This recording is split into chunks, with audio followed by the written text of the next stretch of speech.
education funding team was charged with recommendations to the governor for a prioritized list of investments in education. It was also encouraged to make recommendations for redesign of funding to fit in better with the P through 20 system.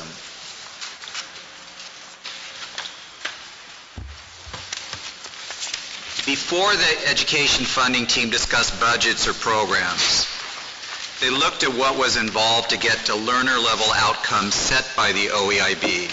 That's the top pathway there, as you'll recognize from our previous reports from the OEIB. The education funding team looked at what was necessary from the state level budgeting for the system, for teaching and learning conditions, and for the learner outcomes. So the funding team came up with these three paths, and you'll see the other two on the bottom for conditions for teaching and learning and steering the system from the state. I think you'll recognize from previous discussions on this board and from the LearnWorks project too, a lot of these items have been previously talked about, so I hope you recognize some of those there and the way we've set them up in the other two pathways there. So I'd like to start with the middle path of what we want to affect: a learner-centered focus with 4 conditions for teaching and learning. The overall focus was for a learner-centered system in line with the OEIB recommendations. And one key part of that learner-centered system is indeed a data system to inform learners and teachers. So we heard a little bit about that previously. But that's also in the recommendations to fit in with that. The first condition for great teaching and learning was supporting educators. And it's important that we do that at all levels, from early learning through university, in ways that are relevant to those types of teaching. Some of the aims there include improving teaching methods and teacher-to-teacher coaching and collaboration. And some of the examples you'd see would be implementing the Common Core curriculum or meeting the completion goals for 40-40-20. A second condition was to support learners and their families with a focus on an early start in learning. And some of these recommendations were connected with the wraparound services like healthcare and human services. Third condition was to encourage innovation and a system of best practices for organizations to learn what works best for them. And finally, we wanted to ensure that the 0 through 20 continuum supported learners throughout their educational path, with an emphasis on individualized instruction and relevant instruction to help close the achievement gap. So the education funding team consulted with our chief education officer through the process, and he proposed 4 strategic investments that really connected with that middle pathway that I previously mentioned. And I think it really provides a strong focus for state efforts. And these strategic investment proposals are student achievement centers, where educators can collaborate and work on professional development that's relevant to the demands of all levels. And the EFT really found this important because any effort at improving our education system has to really engage our educators and teachers.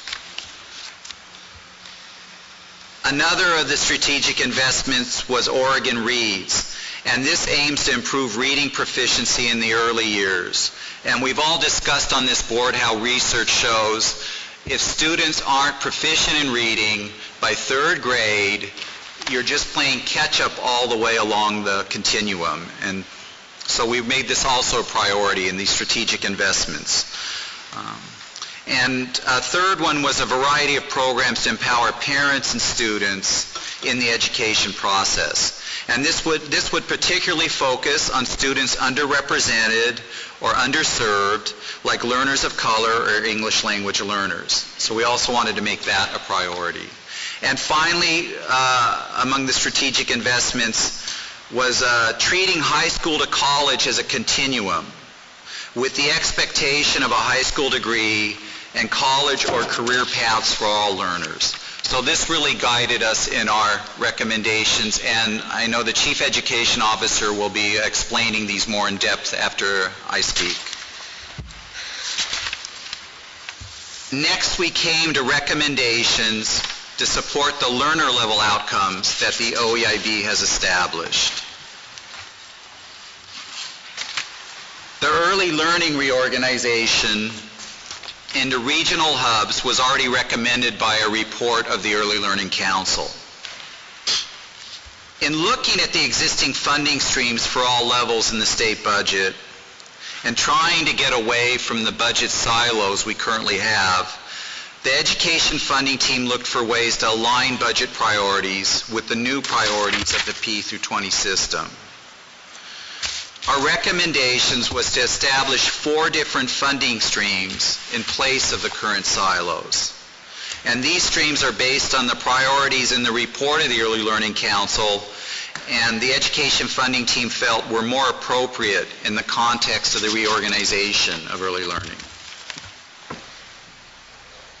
The funding team looked at the funding streams in the K through 12 system and came up with some recommendations. One was a reformulation of the English language learner funding, connecting it to an individual learner's proficiency level and the amount of time required to transition to full English proficiency. Another was a reformulation of special education funding into a block fund. It would be at the same level as the maximum that districts currently receive, that is 11% of the student population. The EFT discussed the lack of coordination between high schools, colleges, and universities in funding streams for advanced placement and other early college programs, and recommended that the OEIB look further into these details as we try to coordinate between the sectors there. And a final recommendation was to use some of the current funding for education service district services to set up and run the student achievement centers. In post-secondary education, the education funding team recommended that the state reformulate its funding to include outcomes for college credentials and degrees, including for relevant momentum points like completing a certain amount of credits. In order to close the achievement gap, outcomes for underrepresented and minority students should be weighted more in funding formulas. Finally, there needs to be some kind of stop loss during this transition process to outcome fundings, so colleges and universities can transition to the new formula without major funding disruptions. And finally, the education funding team made recommendations into how the state infrastructure could better align its funding for the 0 through 20 system. And categories are up there. They certainly don't reflect everything the state does or should do, but the education funding team thinks these are important drivers in a P through 20 system and really core to the work of a P through 20 system. Recommendations from the funding team suggest that the Chief Education Officer can decide which among these should be our priorities with our current resources as we move ahead.